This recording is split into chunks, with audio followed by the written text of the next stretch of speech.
Hi there, Gentlemen's Club. OG Kamish coming at you. Got a Week 5 recap. Man, and what a crazy week.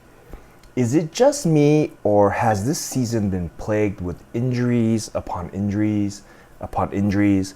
And to top it off, the referees are just getting bought out by Vegas with these silly-ass calls, especially trying to protect Brady.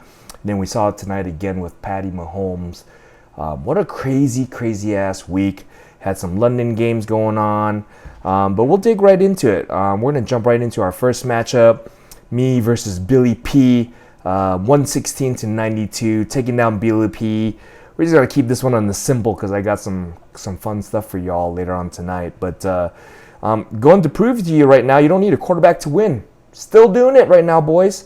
I got Jared Goff and fucking Mariota, and I'm still putting up dubs. Gonna move myself into that 4-1 rank. Billy P goes down. Not only does he go down, but he's also under 100. And Billy P, you asked me in the chat, what's wrong with me? Well, I'll tell you what's wrong with me. I enjoy it when other people are in misery. Simply put, that's it. There's no better answer there, Bill. When other people in our league are in misery, it makes me feel good. And it's funny, and it's good comedic value. And if you can't laugh and have some fun in this league, what the fuck are you doing? Right? Anyways, congrats to me. Sorry, Billy P. Under 100 club member. The good news is you're not the president this year. Or this week, I should say. Oh, close one. We got Stephen Hofstetter pulling out the dub against DMDH. DMDH needed a little bit more, but didn't quite get it. Stephen Hofstetter comes away with the dub by the skin of his teeth. A little bit over 2.5 point win, 145.72 to 143.08. He also doesn't have a quarterback, but he doesn't need it. He doesn't need it when he has Josh Jacobs putting up 32 points on Monday Night Football, getting him the dub. Hell yeah. Good job, big boy. Alvin Kamara makes a good showing along with that Taysom Hill flash. Wowzers. Connor didn't do you any favors. DK got himself 19 for you. Mark Andrews finally showed up, and the Bills D rounded you out with 14. Let's take a look at DMDH. Wasn't a bad showing. Tom Brady, 21 points. Fournette, 36. Derrick Henry finally showing up, 30. Brown, not so much. Amari Cooper, 20. And that's about it. Anything on your bench?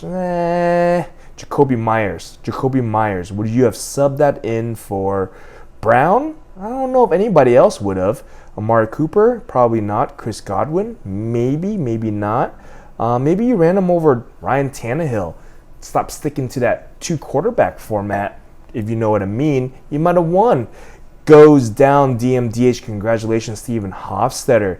We're going to go to our next matchup. Cage versus Fat Patricia. Cage, in most weeks, 144 points is going to get you a dub.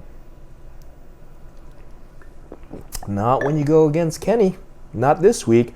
He brings in Monday Night Football with T. Kels bringing in 33.5 points. Holy fuck. That's a lot of points, man. Dude's on fire. Eckler, fantastic showing, 38 points.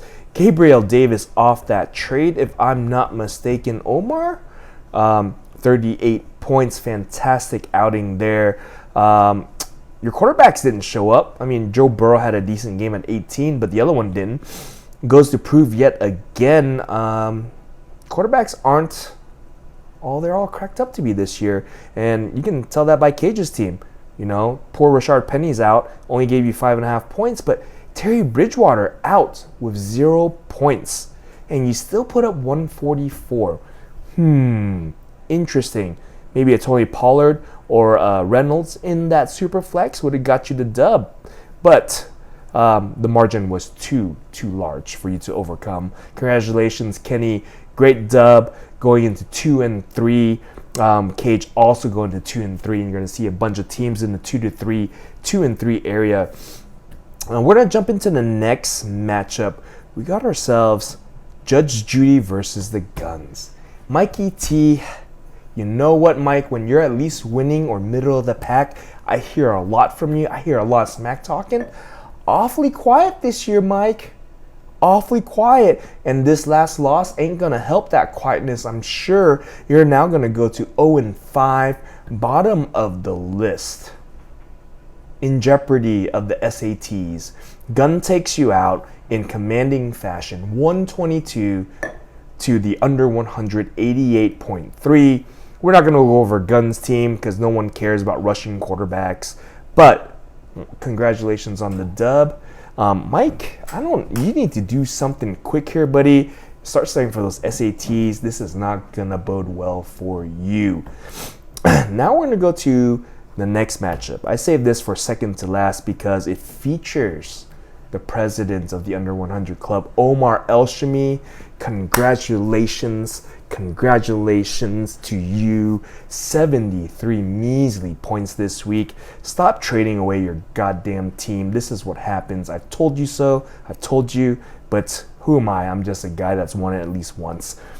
Matt Register, I would tell you congratulations, but you're probably not going to watch this. You're probably not going to know that I said that, so it doesn't fucking matter. But congrats anyways. 118 to Omar, 73, the president of the Under 100 Club.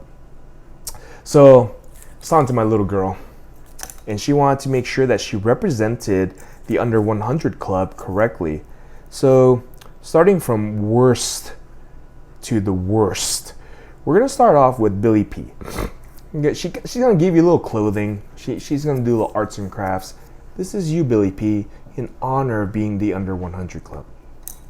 Then she's going to make another one. Reduce a little bit of clothing.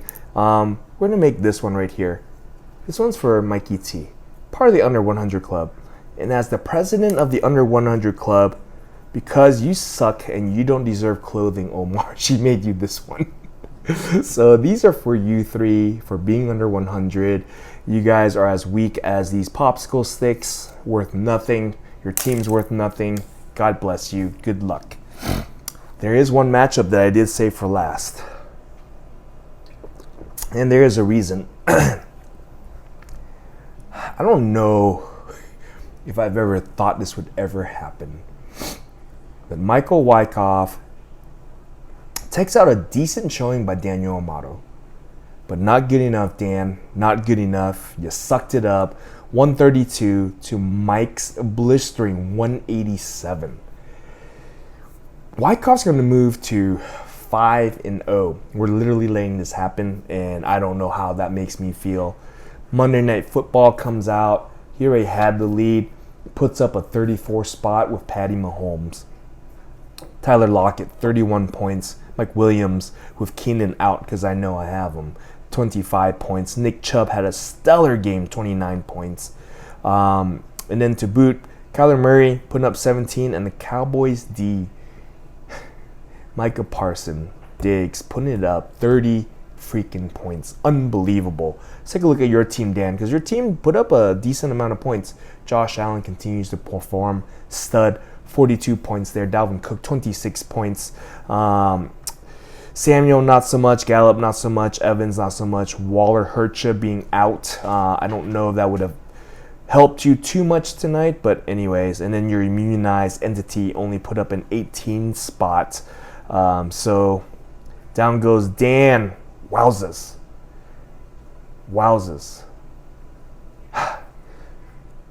Michael Wyckoff, 5-0. I reached out to Mike. I want to ask him some questions. The press wants to know.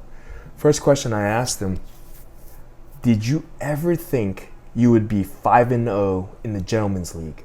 Not like your kids' league or your couples' league or any of that shit. In the Gentleman's League. He says, and I quote, honestly, nope. My goal is to never get last place. When he saw that we added Kenny and Daniel, he's like, sheesh, that's child's play. The SAT ain't for me, it's for someone else. And on top of it, I've set myself up for success next year with a sweet little keeper in this last trade. Everyone needs to look the fuck out.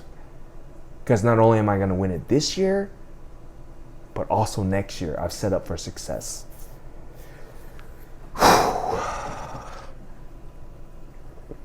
I don't know if that gets you all fired up. That's Michael Wyckoff, y'all.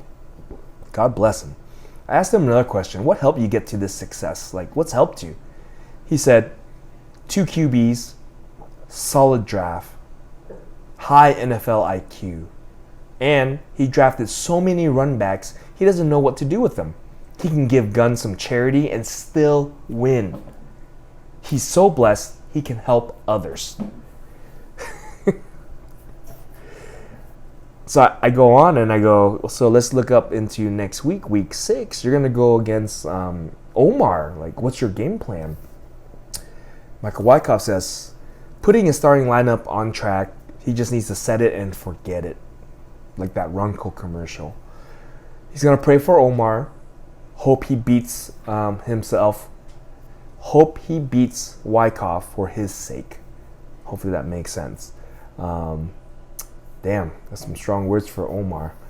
And then I ask him, hey, thoughts on the bottom dwellers? People at the bottom make a ton of sense. And he's talking about Mikey T, Reggie, and Billy P. He's been in the fight for the dirty before, and he's never going to do it again.